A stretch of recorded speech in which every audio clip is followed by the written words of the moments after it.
আসসালামু আলাইকুম। আবারও হাজির হয়ে গেলাম অনলাইন ক্লাসে। শিক্ষার্থীরা স্বাগত জানাচ্ছি দিনাজপুর সরকারি বালিকা উচ্চ বিদ্যালয় অনলাইন ক্লাসে। কেমন আছো সবাই? নিশ্চয়ই ভালো আছো। আমিও ভালো আছি, সুস্থ আছি। আমি আঞ্জুয়ারা বেগম, সহকারী শিক্ষক, দিনাজপুর সরকারি বালিকা উচ্চ বিদ্যালয়। সপ্তম শ্রেণীর শিক্ষার্থীরা বরাবরের মতো খাতা কলম বই নিয়ে প্রস্তুত হয়ে যাও। আজকে আমি তোমাদের বাংলা প্রথম পত্র ক্লাস নেব। শিক্ষার্থীরা, তোমরা জানো আমাদের মাতৃভূমি বাংলাদেশ। এই বাংলাদেশে যে জনগণ বাস করি আমরা, বেশিরভাগ অংশই হচ্ছে বাঙালি।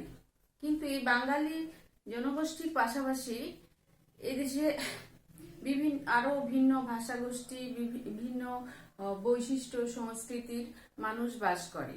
এবং এই ভিন্ন ভাষাগোষ্ঠী বা ভিন্ন সংস্কৃতির এই যে ক্ষুদ্র ক্ষুদ্র মানুষ বাস করে, এদেরকেই বলা হয় ক্ষুদ্র নৃগোষ্ঠী বা ক্ষুদ্র জাতিসত্তা।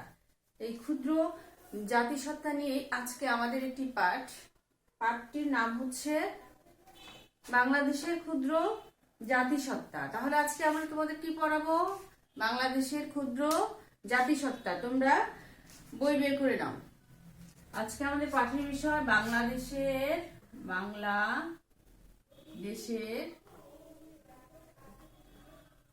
ক্ষুদ্র জাতিসত্তা। ক্ষুদ্র জাতিসত্তা লিখেছেন এ কে সেরাম।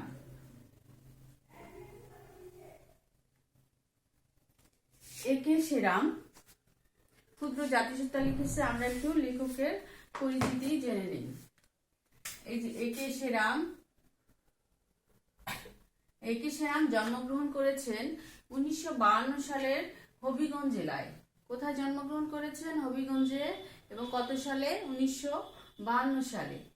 এ কে সেরাম অর্থাৎ তিনি ছিলেন মণিপুরী সাহিত্য চর্চার ক্ষেত্রে কবি ও প্রাবন্ধিক। তিনি ছিলেন মণিপুরী, অর্থাৎ এই যে ক্ষুদ্র জাতিসত্তার একটি গোষ্ঠী আছে মণিপুরী, সেই তাদের যে নিজস্ব ভাষা সাহিত্য আছে, সেই সাহিত্য চর্চার ক্ষেত্রে কবি এবং প্রাবন্ধিক ছিলেন। তার উল্লেখযোগ্য গ্রন্থ হচ্ছে মণিপুরী কবিতা, বসন্ত কুন্নি পালগি লৈরাং, চৈতন্য অধিবাস, মণিদীপ্ত, মণিপুরী ও বিষ্ণুপ্রিয়া বিতর্ক ইত্যাদি। এই গ্রন্থগুলোর নাম তোমরা মনে রাখবে। তাহলে এ কে সেরামের পরিচিতিটা আমরা একটু জেনে নিলাম। এখন আমরা মূল যে পাঠ আছে বাংলাদেশের ক্ষুদ্র জাতিসত্তা, এই পাঠে যাওয়ার আগে এই বাংলাদেশের ক্ষুদ্র জাতিসত্তায় এখানে দেখো এই যে প্রধান যে ক্ষুদ্র জাতিসত্তাগুলো আছে, সেই জাতিসত্তাগুলোর নাম হচ্ছে, বাংলাদেশের ক্ষুদ্র জাতিসত্তাগুলোর নাম হচ্ছে চাকমা, গারো, মারমা, মণিপুরী, ত্রিপুরা, সাঁওতাল। তাহলে কি কি নাম? চাকমা, গারো, মারমা, মণিপুরী, ত্রিপুরা, সাঁওতাল। এছাড়াও আরো ছোট ছোট অনেক নাম গোষ্ঠী আছে, কিন্তু আমরা আজকে এই যে ক্ষুদ্র জাতিসত্তাগুলোর নাম দেখলাম আমরা, সেগুলো সম্পর্কে আমরা জানবো। তোমরা সবাই বই দেখো এবং খেয়াল করো। আমাদের তাহলে প্রথমে আমি যে শুরুতে বলেছিলাম যে ভূমিকাটা, আমাদের প্রিয় মাতৃভূমি এই বাংলাদেশ বহু জাতি, বহু ভাষা, বহু সংস্কৃতির একটি দেশ। এখানে প্রধান জনগোষ্ঠী বাঙালির পাশাপাশি রয়েছে প্রায় অর্ধশত ক্ষুদ্র জাতিসত্তা। তেমনি দেশের প্রধান ও রাষ্ট্রভাষা বাংলার পাশাপাশি রয়েছে অনেক ভাষা এবং ওইসব জাতিগোষ্ঠীর নানা বর্ণের বিচিত্র সংস্কৃতি। তারপরও আমরা সবাই জাতীয়তার পরিচয়ে এক এবং দেশকে ভালোবাসার ক্ষেত্রেও ঐক্যবদ্ধ। বৈচিত্র্যের মধ্যে এই যে একতার শক্তি, এটি আমাদের বাংলাদেশকে সুন্দর ও বর্ণময় করে তুলেছে। অর্থাৎ বাঙালি জাতি বা বাঙালি সংস্কৃতি, এসব কারণে যে বৈচিত্র্য, সেটা আমরা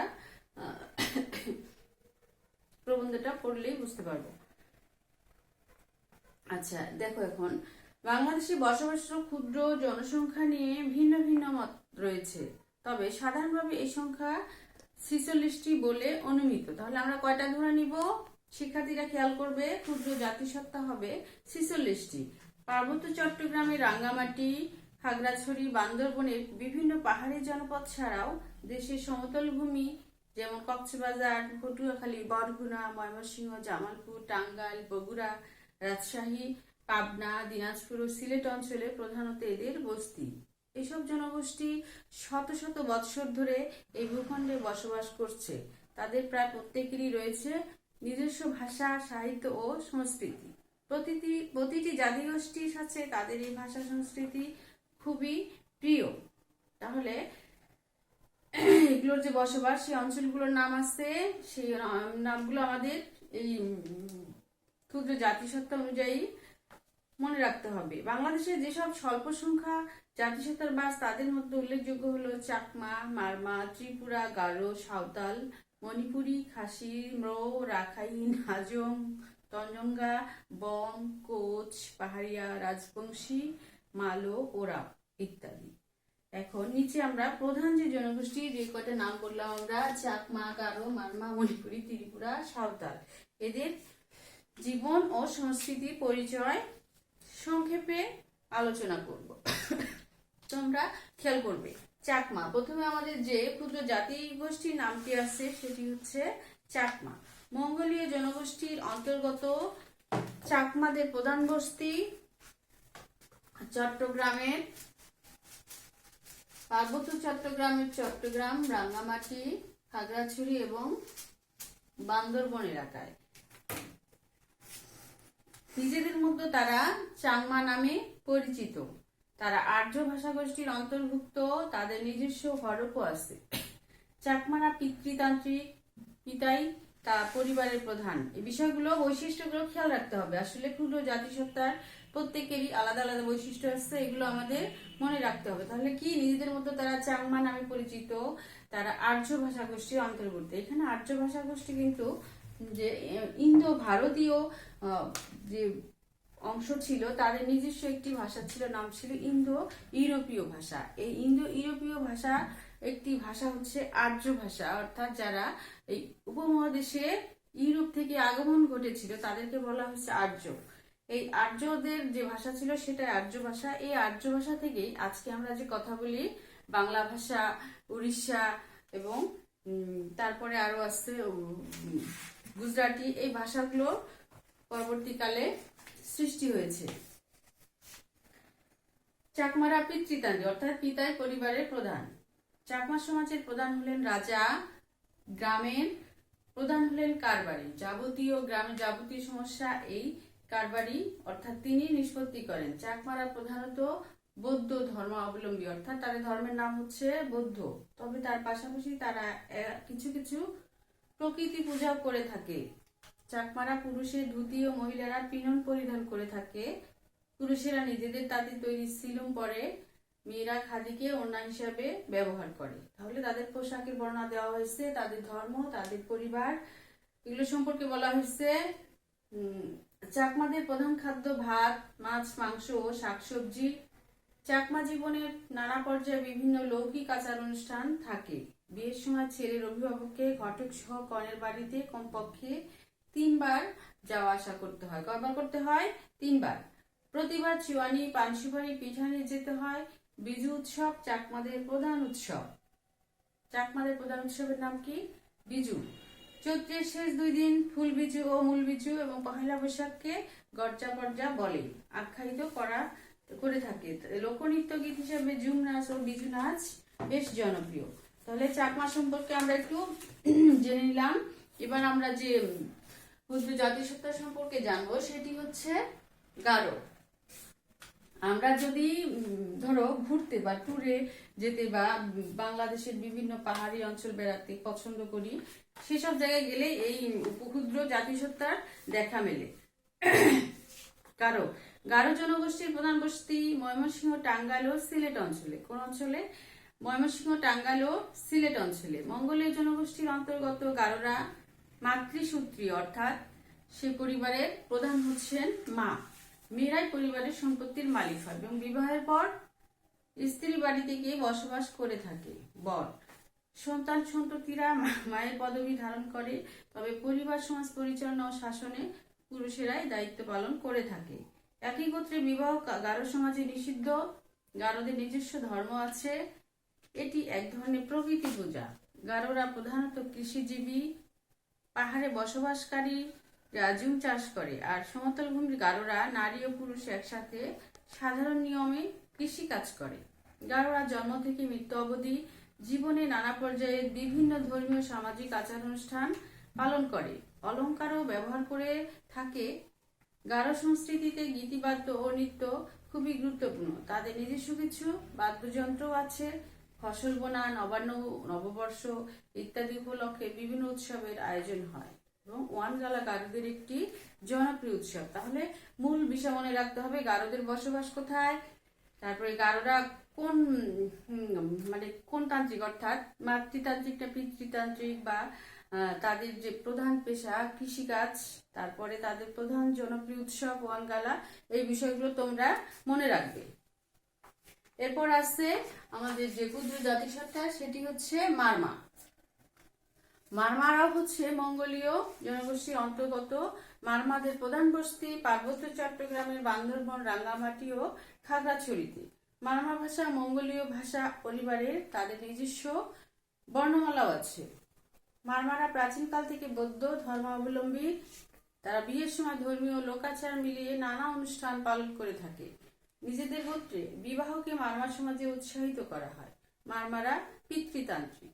সম্পত্তির উত্তরাধিকারে ছেলে ও মেয়েদের সমান অধিকারের কথা বলা আছে, তবে পরিবার ও সমাজ জীবনে পুরুষেরই প্রাধান্য থাকে। বিয়ের পর নারী পুরুষ ইচ্ছে করলে মা বাবার বাড়ি কিংবা শ্বশুর বাড়িতে স্থায়ীভাবে বসবাস করতে পারে। মারমাদের সামাজিক শাসন ব্যবস্থায় রাজা প্রধান। মারমারা জুম চাষ করে এবং বনজ সম্পদ আহরণের মাধ্যমে জীবিকা নির্বাহ করে। বৌদ্ধ ধর্মাবলম্বী হলেও মারমারা এখনো বিভিন্ন দেবদেবী পূজা এবং নানা আচার অনুষ্ঠানাদি পালন করে থাকে। তাদের সবচেয়ে বড় উৎসব হলো নববর্ষের সাংগ্রাই দেবীর পূজা এবং এ উপলক্ষে আয়োজিত সাংগ্রাই উৎসব 3 দিন ধরে চলে। তাহলে মারমাদের প্রধান বসবাস হচ্ছে বান্দরবন, রাঙ্গামাটি ও খাগড়াছড়িতে। তাদের ভাষা মঙ্গোলীয় পরিবারের। এই বিষয়গুলো আমাদের মনে রাখতে হবে। এখানে প্রত্যেকটা লাইনেই দেখবা প্রশ্ন আছে ছোট ছোট। মণিপুরী, এরপরে আছে ক্ষুদ্র জাতিগোষ্ঠী মণিপুরী। বাংলাদেশের ক্ষুদ্র জাতিগোষ্ঠীর মধ্যে মণিপুরী জাতি অন্যতম। এই মণিপুরীদের নিয়েই লেখক এ.কে. শ্রীরাম গবেষণা করেছেন বা প্রবন্ধ লিখেছেন। বাংলাদেশের ক্ষুদ্র জাতিগোষ্ঠীর মধ্যে মণিপুরী জাতি অন্যতম। এদের আদি নিবাস ভারতের মণিপুর রাজ্য। কোথায় আদি নিবাস? ভারতের মণিপুর রাজ্য। এদের মধ্যে কোনো কোনো সম্প্রদায়ের নিজস্ব বর্ণমালাও আছে। মণিপুরীরা যেখানে বসতি স্থাপন করে সেখানে কয়েকটি পরিবার মিলে গড়ে তোলে পাড়া। প্রতিটি পাড়াতেই থাকে দেব মন্দির ও মণ্ডপ। ওই মন্দির বা মণ্ডপকে ঘিরে আবর্তিত হয় ওই পাড়ার যাবতীয় ধর্মীয় ও সামাজিক কর্মকাণ্ড। মণিপুরী সমাজে পাড়া বা গ্রাম ও পঞ্চায়েত অর্থাৎ পঞ্চায়েতের ভূমিকা খুবই গুরুত্বপূর্ণ। মণিপুরী জনগোষ্ঠী 7টি গোত্রে বিভক্ত। কয়টি গোত্রে? 7টি গোত্রে। মণিপুরীদের প্রাচীন ধর্মের নাম অপকপা। তবে মণিপুরীদের অধিকাংশ এখন সনাতন ধর্মের চৈতন্য মতের অনুসারী। মণিপুরীদের একটি উল্লেখযোগ্য অংশ ইসলাম ধর্মাবলম্বী। সনাতন ধর্মাবলম্বী মণিপুরীদের প্রধান উৎসব রাস উৎসব, রথযাত্রা ইত্যাদি। রাস উৎসব উপলক্ষে রাসনৃত্য মেলার আয়োজন করা হয়ে থাকে। মণিপুরীরা প্রধানত কৃষিজীবী, অর্থাৎ কৃষিকাজের মাধ্যমে তারা জীবিকা নির্বাহ করে। ভাত, মাছ, শাকসবজি মণিপুরীদের প্রধান খাদ্য। মণিপুরী পুরুষেরা সাধারণত ধুতি, গামছা, জামা ইত্যাদি পরিধান করে, আর মেয়েরা পরে নিজেদের তৈরি বিশেষ ধরনের পোশাক। এরপর আছে যে ক্ষুদ্র জাতিসত্তা, সেটি হচ্ছে ত্রিপুরা। পার্বত্য চট্টগ্রামের খাগড়াছড়ি, রামগড়, রাঙ্গামাটি, কাপ্তা এবং চট্টগ্রাম জেলা বৃহত্তর কুমিল্লা, নোয়াখালী ও সিলেট অঞ্চলে বসবাসকারী ত্রিপুরা জনগোষ্ঠী মঙ্গোলীয় মহাজাতির অংশ। তাহলে অনেকগুলো জায়গায় বাস করে, যেমন খাগড়াছড়ি, রামগড়, রাঙ্গামাটি, কাপ্তাই, চট্টগ্রাম জেলা বৃহত্তর কুমিল্লা, নোয়াখালী ও সিলেট অঞ্চলে তারা বসবাস করে এবং তারা মঙ্গোলীয় মহাজাতির অংশ। তাদের ভাষার নাম ককবরক। এদের নিজস্ব কোনো বর্ণমালা নেই। ত্রিপুরা সমাজ ব্যবস্থা পিতৃতান্ত্রিক, ছেলেরাই সম্পত্তির উত্তরাধিকারী হয়।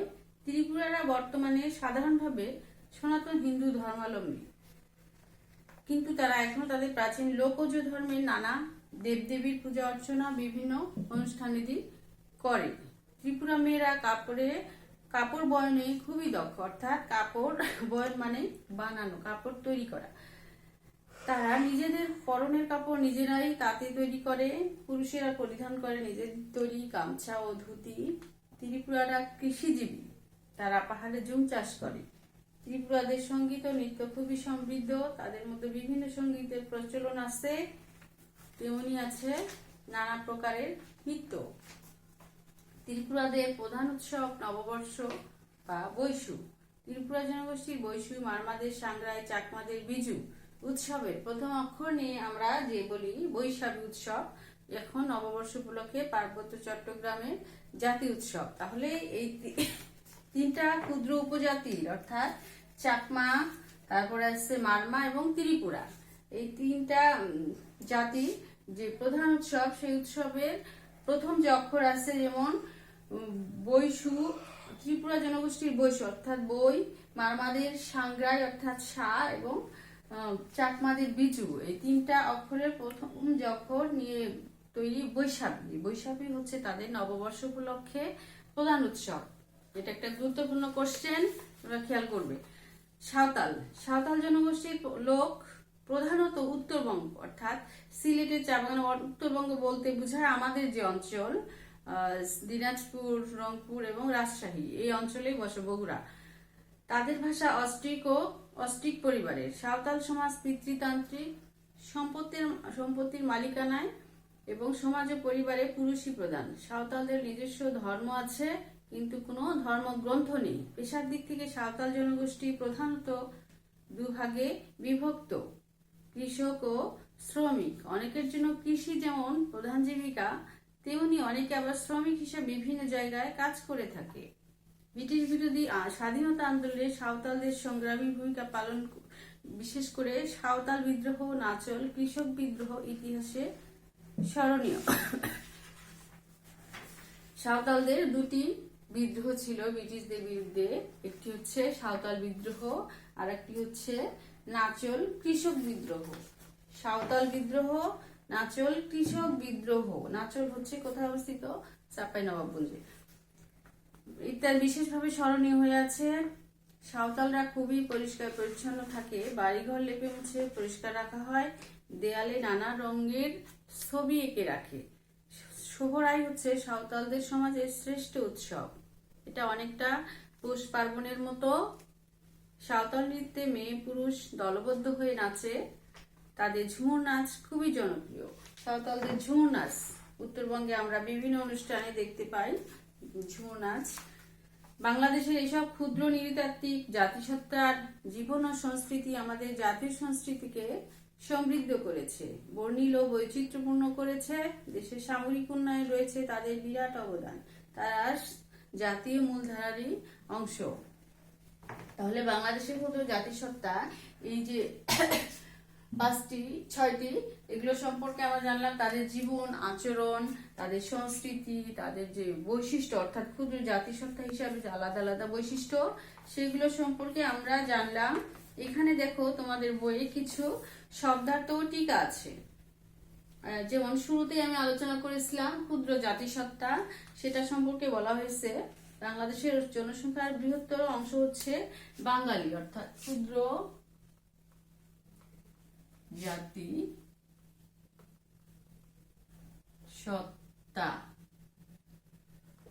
তারপরে আসছে যেমন ধরো ক্ষুদ্র জাতিসত্তা, এটা তো বললাম। যাই হোক, যে বাঙালির পাশাপাশি আরো বিভিন্ন ধরনের বৈশিষ্ট্য বা ভাষার অন্তর্গত লোক এদেশে বাস করে, এই যে এদেরকেই বলা হয়েছে ক্ষুদ্র জাতিসত্তা, যেমন মারমা, চাকমা, সাঁওতাল, হাজং, ত্রিপুরা।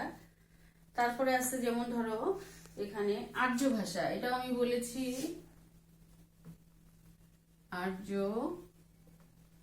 আর্য ভাষা, এটাও বলেছি যে ইউরোপের প্রথম উদ্ভব ঘটেছে একটি প্রধান ভাষা গোষ্ঠীর নাম, সেটি হচ্ছে ইন্দো ইউরোপীয় ভাষা গোষ্ঠী। তার একটি শাখার নাম হচ্ছে এই আর্য ভাষা। এই আর্য ভাষা থেকেই পরবর্তীতে বাংলা, হিন্দি, উড়িয়া এবং চাকমা প্রভৃতি ভাষার সৃষ্টি হয়েছে। তারপরে আছে পিতৃতান্ত্রিক পরিবার। পিতৃতান্ত্রিক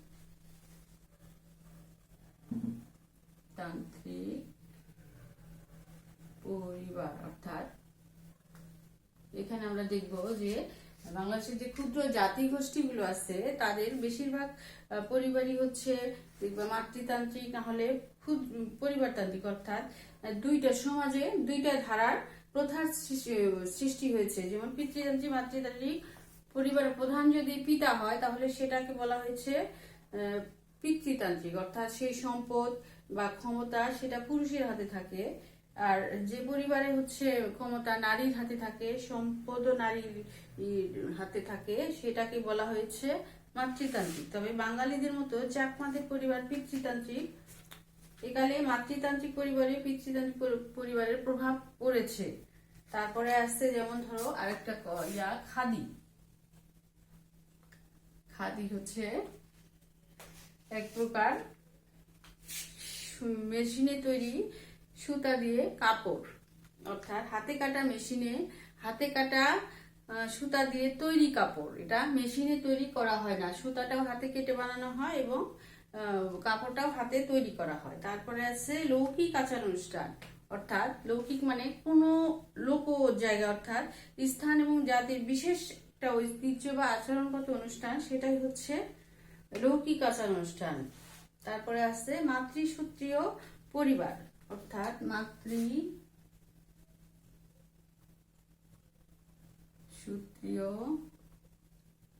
পরিবার। এটা আমরা যেটা জানলাম সেটা হচ্ছে পিতৃতান্ত্রিক পরিবারের বিপরীত। সেটা হচ্ছে কিছু সমাজে এখনো পুরুষগণ সমাজ পরিচালনা শাসন অধিকারী হলেও নারীদের পরিবার পরিচিত হয়, সেক্ষেত্রে এই পরিবারকে বলা হয়েছে মাতৃতান্ত্রিক পরিবার। তারপরে আসছে পদবী অর্থাৎ হচ্ছে উপাধি। তারপর আছে জুম অর্থাৎ পাহাড়ে চাষাবাদের ক্ষেত্রে বিশেষ পদ্ধতি। তারপর আছে মণ্ডপ, পূজা বা সভা সমিতির জন্য ছাদযুক্ত চত্বর। তাহলে শিক্ষার্থীরা আমরা বাংলাদেশের ক্ষুদ্র জাতিসত্তা প্রবন্ধটি ভালো করে জানলাম, তাদের বৈশিষ্ট্য, তাদের আচার আচরণ, লৌকিক অনুষ্ঠান সব জানা হলো। এখন তোমরা যেটা করবে সেটা হচ্ছে এই প্রবন্ধটি বারে বারে তোমরা পড়বে, বাড়িতে চর্চা করবে এবং সেক্ষেত্রে কিছু প্রশ্ন আছে যেগুলো তোমরা বাড়িতে বসে পড়তে পারো। যেমন ধরো বাংলাদেশের ক্ষুদ্র জাতিসত্তা হিসাবে চাকমা, গারো, মারমা, মণিপুরী, ত্রিপুরা, সাঁওতাল তাদের জীবন, সংস্কৃতি এবং যে বৈশিষ্ট্য আছে সেগুলো আলাদা আলাদা করে পড়বে। সবাই ভালো থাকো, সুস্থ থাকো, সুন্দর থাকো, পড়াশোনা চালিয়ে যাও। তারপরে আগামী বছর আমাদের জন্য শুভ হয়ে আসুক।